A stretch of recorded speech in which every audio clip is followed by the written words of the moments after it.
Hola, ¿qué tal? Es un gusto saludarles. Mi nombre es Rocío Sánchez Medina.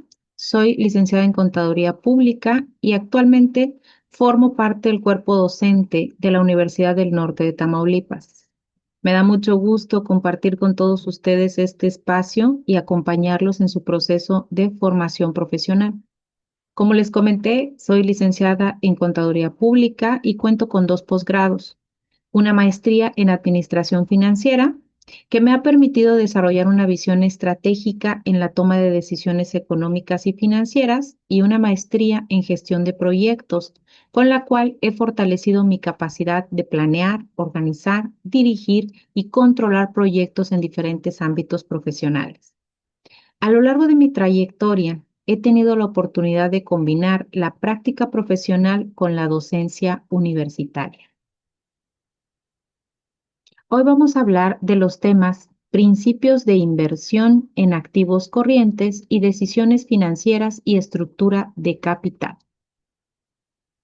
Principios de inversión en activos corrientes. La administración financiera de una empresa no solo se concentra en las grandes decisiones de inversión en activos fijos o en la búsqueda de financiamiento a largo plazo. Una parte esencial de la gestión diaria está relacionada con la inversión en activos corrientes, también llamados activos circulantes, que comprenden el efectivo, las cuentas por cobrar, los inventarios y otros recursos que pueden convertirse en efectivo en un periodo no mayor a un año. Los principios que rigen la inversión en estos activos son de suma importancia, ya que su adecuada gestión permite mantener la liquidez, garantizar la operación continua de la empresa y evitar riesgos de insolvencia. Al mismo tiempo, una política eficiente en el manejo de los activos corrientes debe buscar un equilibrio entre la rentabilidad y la liquidez, de modo que los recursos no permanezcan ociosos, pero tampoco falten para cubrir obligaciones inmediatas. Tenemos el concepto de activos corrientes. Los activos corrientes son aquellos bienes y derechos de la empresa que tienen como finalidad apoyar las operaciones a corto plazo y que se espera convertir en efectivo en un lapso mayor de 12 meses. Entre los más comunes se encuentran el efectivo y equivalentes de efectivo, que es el dinero disponible en caja, bancos y otros instrumentos de alta liquidez. También tenemos las cuentas por cobrar, que son derechos de cobro derivados de ventas a crédito.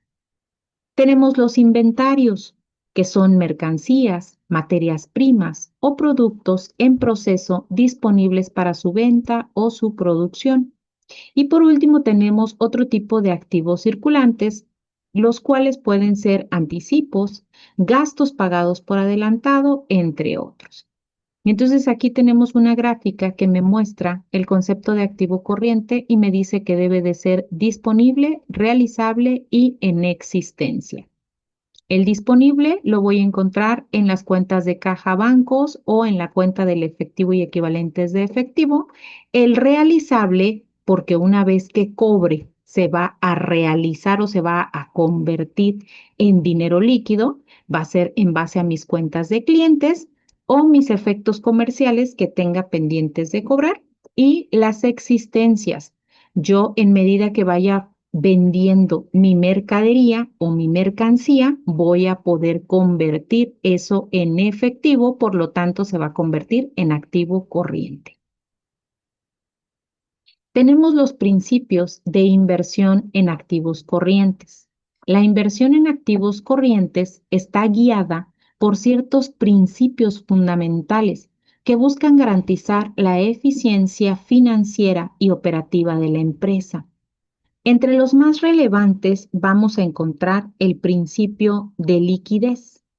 Entonces, el primer criterio que debe regir la inversión en activos corrientes, pues va a ser la capacidad que tenga la empresa para convertir los activos en efectivo rápidamente y sin pérdida significativa de su valor. Tenemos también el principio de rentabilidad.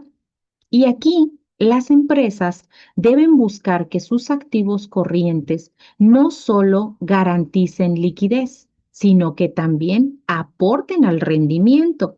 Por ejemplo, mantener saldos excesivos en caja no genera utilidades, mientras que invertirlos en instrumentos financieros en corto plazo, pues puede proporcionar ingresos adicionales a la organización. También tenemos el principio del equilibrio riesgo-rentabilidad. En este principio existe una relación directa entre el riesgo y la rentabilidad en la gestión de activos corrientes. Una empresa que mantiene inventarios mínimos y otorga créditos muy restringidos tendrá menos riesgo, pero puede perder a sus clientes. En cambio, una política más flexible incrementa las ventas, aunque eleva el riesgo de incobrabilidad. Entonces, tenemos también el principio de adecuación a las necesidades operativas.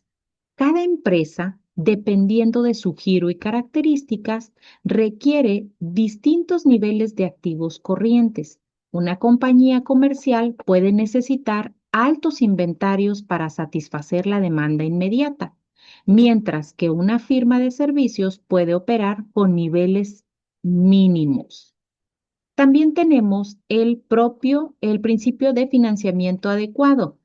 Entonces, los activos corrientes en este principio deben financiarse de manera coherente con su ciclo de conversión.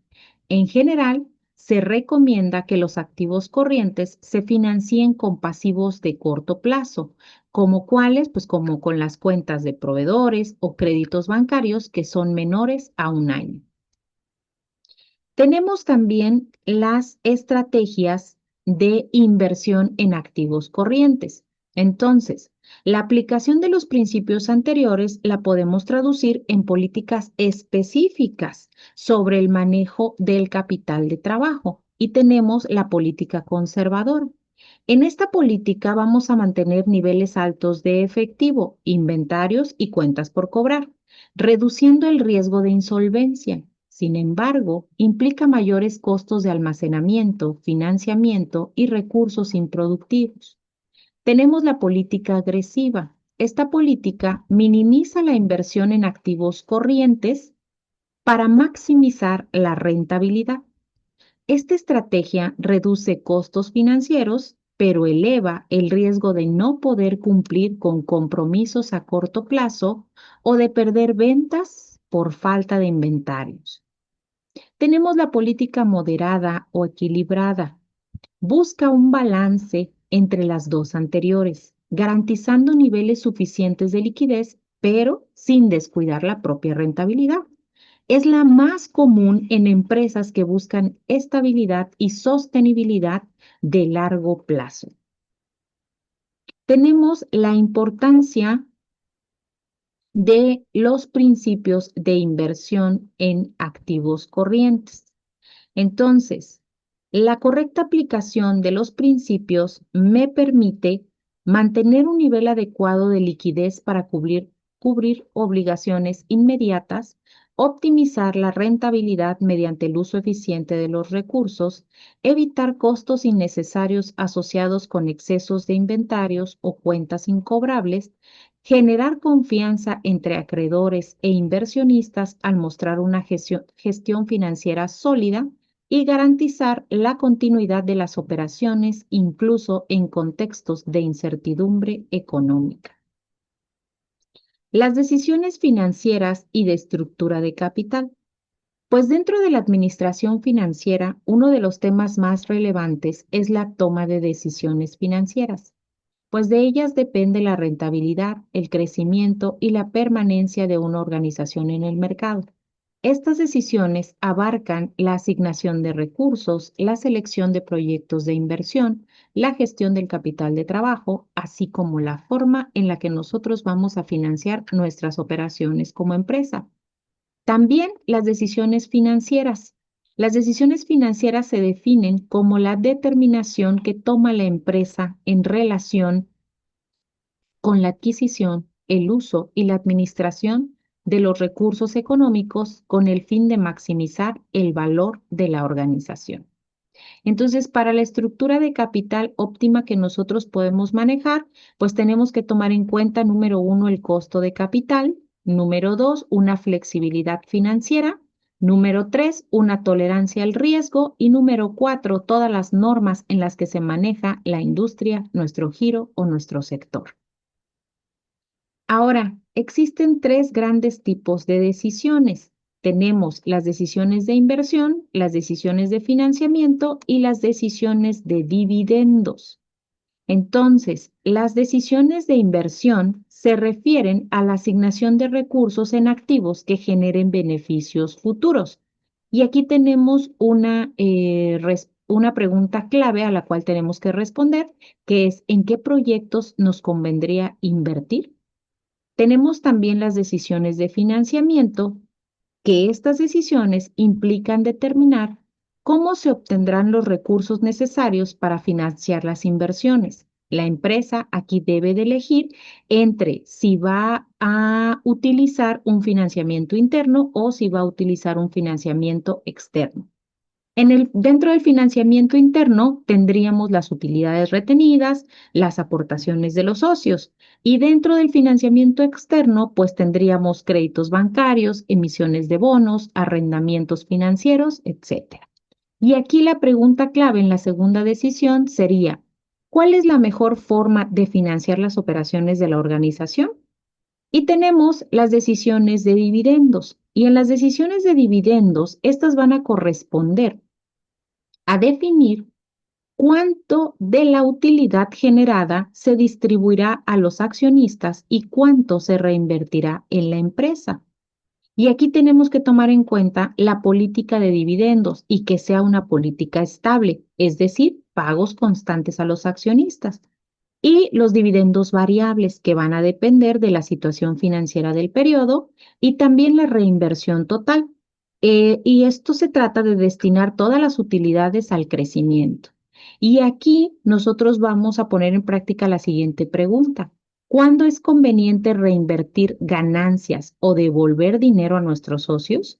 Esa sería nuestra pregunta clave en las decisiones de políticas de dividendos. Ahora, la estructura de capital.